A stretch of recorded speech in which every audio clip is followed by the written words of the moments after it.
Assalamualaikum warahmatullahi wabarakatuh. Jumpa kembali dengan saya Agung Sutriawan.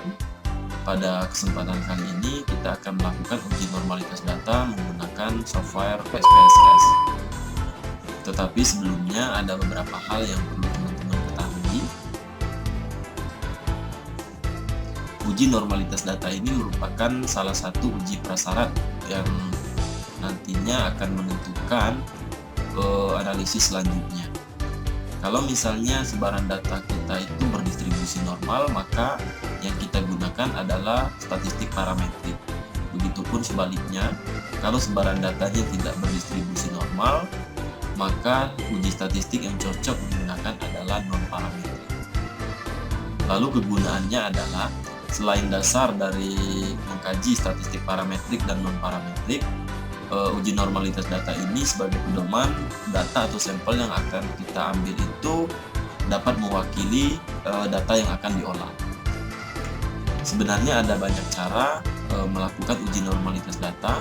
Misalnya di sini ketika kita menggunakan aplikasi SPSS, biasanya kita melihat sebaran data itu berdasarkan histogram. Lalu bisa juga misalnya berdasarkan nilai Spirobil, Kolmogorov-Smirnov, dan juga Skeones. Di aplikasi Stata ini tidak jauh berbeda dengan aplikasi yang lainnya. Kita akan melakukan uji normalitas menggunakan Spirobil, lalu Spiroprancia, dan ada juga namanya itu Skeones kurtosis. Dan yang terakhir nanti kita akan melakukan normalitas atau akan melihat sebaran datanya menggunakan histogram. Dalam pengambilan keputusan uji normalitas, yaitu apabila nilai p-value lebih besar dari nilai alfa, maka data kita berdistribusi normal. Begitupun sebaliknya, apabila p-value lebih kecil dari nilai alfa, maka data kita tidak berdistribusi normal atau sebaran datanya tidak merata. Mungkin itu beberapa hal yang perlu teman-teman ketahui ya sebelum melakukan uji normalitas data. Sekarang kita langsung ke aplikasinya. Sebagai contoh, di sini saya akan menggunakan data salah satu penelitian tentang pengaruh pemberian tablet FE terhadap kadar Hb pada ibu hamil. Yang mana pengukuran kadar Hb ini dilakukan 2 kali, yaitu sebelum diberikan tablet FE dan sesudah diberikan tablet FE. Dan kita akan melihat sebaran data sebelum dan sesudah diberikan tablet FE ini. Seperti biasa ya, hal yang pertama kita lakukan adalah mengklik data editor. Nah, di sini kita akan memasukkan data penelitian tadi tentang pengaruh tablet FE. Kita copy. Lalu kita tempel di sini.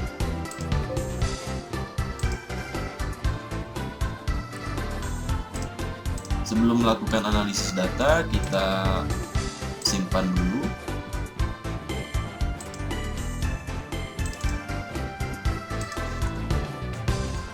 Uji normalitas.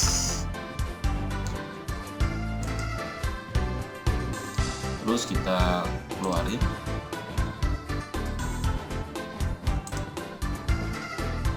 Ini sudah ada ya di sini ya, sebelum dan sesudah.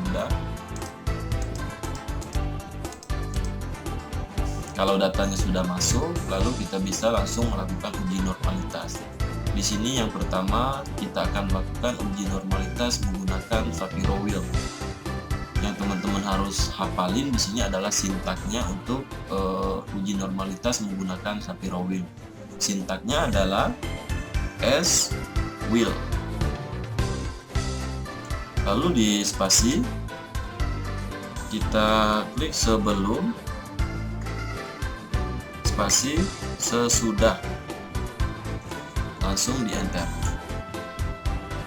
Di sini langsung muncul outputnya ya. Untuk melihat p-value di uji Shapiro-Wilk ini, yang kita perhatikan di sini adalah probabilitas lebih besar dari Z ini. Ini adalah nilai p-value.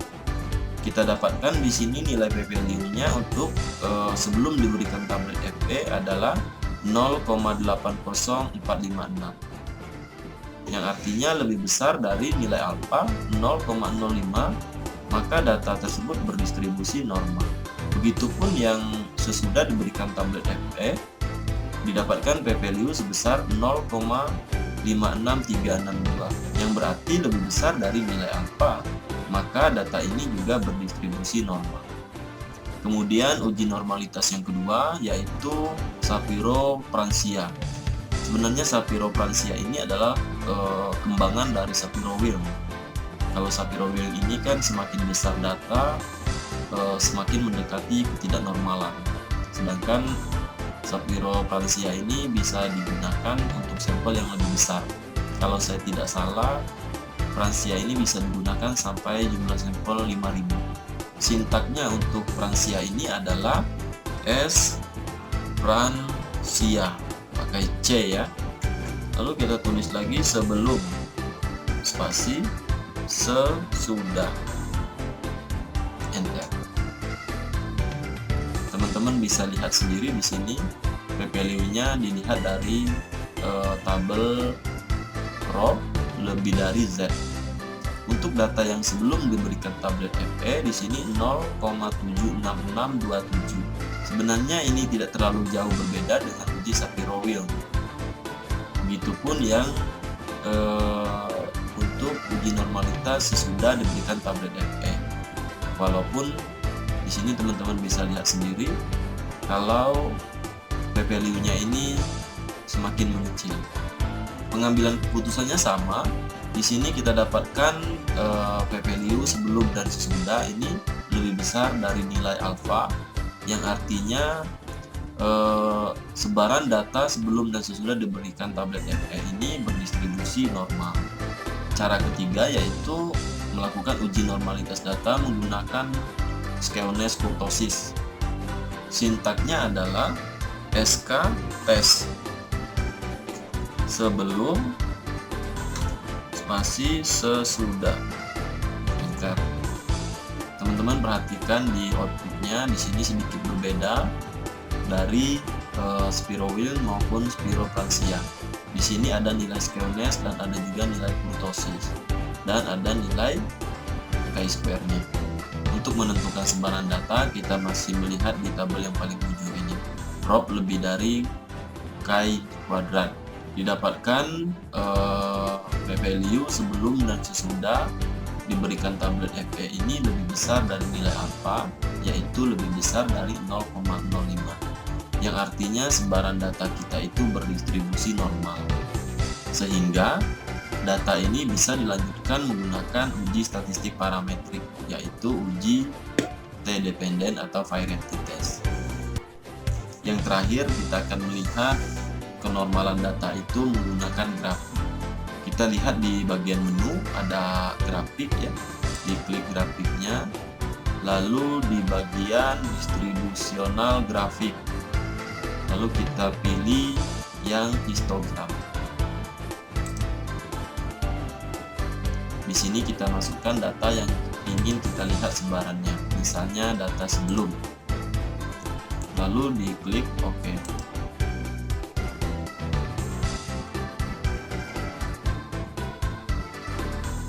Nah, ini adalah grafik sebelum diberikan tablet FE. Kalau dilihat dari grafik ini dia lebih menceng ke kiri ya, tetapi di stata ini kita tidak bisa melihat garis bell setnya. Kalau misalnya ini bisa dilihat, saya yakin akan tetap membentuk bell set atau parabola kembali. Lalu yang kedua kita akan melihat grafik untuk data yang sesudah diberikan tablet FE. Ini sebelum kita ganti dengan sesudah, lalu OK. Nah, kalau untuk grafik yang sesudah diberikan tablet FE ini memang berdistribusi normal. Kalau misalnya bisa dilihat bell shape-nya, mungkin ini benar-benar akan berbentuk bell shape.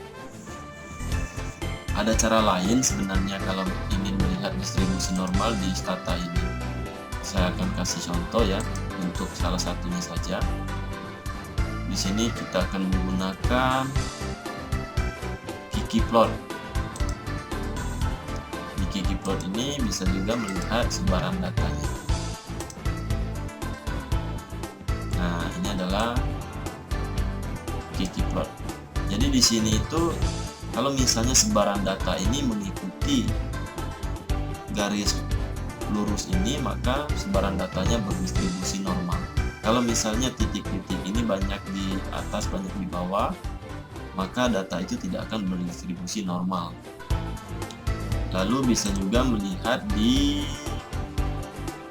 normal probability plot atau ppplot. Jadi di sini kita bikin yang sebelum dulu.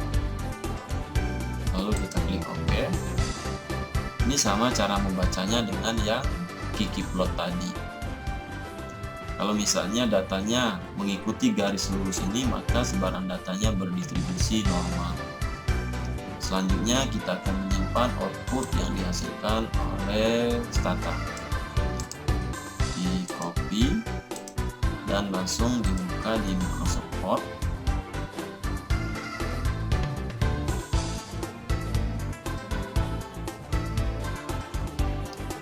Bisa langsung di paste di sini. Lalu untuk menyimpan grafiknya, di sini teman-teman bisa mengklik file, lalu save atau save as. Lalu formatnya ini kita ganti menjadi PNG. Kita simpan. Melakukan uji normalitas data menggunakan aplikasi Stata ini sebenarnya lebih mudah, lebih simpel. Hasilnya langsung muncul di laman depannya. Dan cara membaca tabelnya juga sebenarnya nggak terlalu ribet. Tapi mengapa masih banyak sekali orang-orang yang masih tetap menggunakan SPSS dibandingkan dengan Stata? Mungkin itu saja untuk video kali ini. Semoga bermanfaat untuk teman-teman semua. Saya akhiri. Wassalamualaikum warahmatullahi wabarakatuh.